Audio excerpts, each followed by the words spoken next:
Hello, I'm Tony, and today I'm off to Sardinia, back in 1989, for Saturnalia, a new game free from the Epic Games Store until the 3rd of November 2022.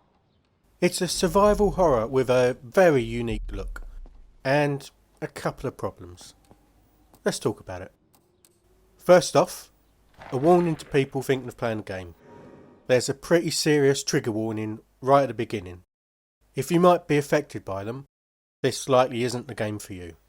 I've not put any of them in the video, I've not even seen them in the game, but I thought it made sense to save you the time of getting this game and not being able to play it.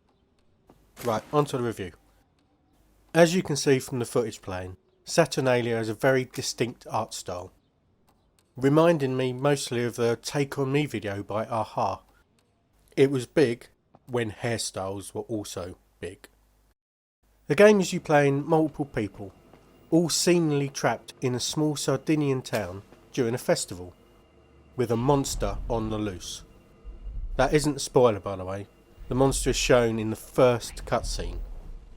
The idea is to survive and get the hell out of the town. There are clues to collect and pretty standard puzzles to solve. For example, you want to get into the mines, but you need to turn the lights on by turning the dam controls on, which you need a key from the Lost and Found, which is behind a glass door that you need to hammer to open, which is, I don't know, somewhere. I've not found it yet, but I'm sure it involves finding a thing to do a thing to get that thing. You can check out all the information that you've found so far, all the things that you need to find, from a screen in the menu, where all of the links are shown, and it will do something simple like show you the hammer and then give you a clue to where the hammer might be. Once you've unlocked the characters, basically by completing a small section with a previous character, you can swap between them. Each of the characters has their own special abilities, but also has their own objectives beyond leaving the town. So some swapping is going to be necessary to fully complete the game.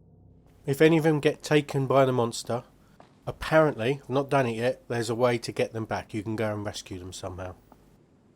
So far so good, but there are a couple of issues with the game. Saving is one of them. You can't just save, you have to save and exit back to the main menu. This not only introduces loading times, but it also resets the motion blur setting for some reason. It puts it back to a default of on.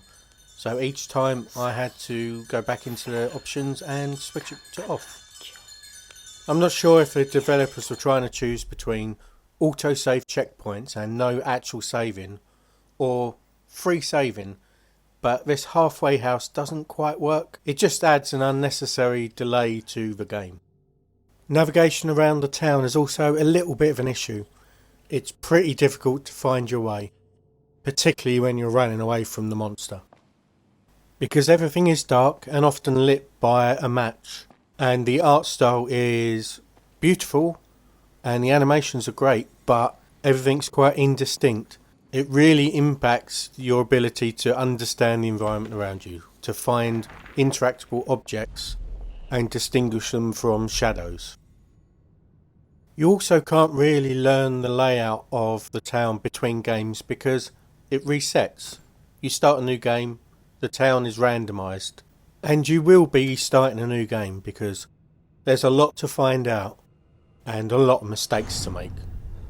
To me, it's all part of the game, it's all part of unravelling the mystery, so by itself it's not a bad thing. It just compounds the difficulty of learning the layout of the town. One issue that was probably particular to me and my not very good not gaming laptop is I had a lot of issues with FPS. It often dropped to unusable numbers and then it would bounce back to normal. It was bad enough at times that it made me not want to play the game, even though I'm quite interested in the story. This is a horror game that has a good plot, good atmosphere, and moments of genuine tension.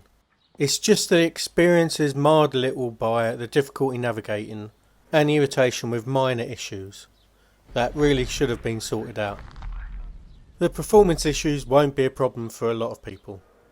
If you've got a decent PC and like horror games, I think this is worth a go. Personally, I'm not sure if I'm going to continue or not. The performance issues are often bad enough to make me not want to play the game, even though I want to see the end. On that very indecisive note, I'm going to go. Or am I? Should I stay? No, I'm going to go. Thanks for watching, and I'll talk to you soon. Goodbye.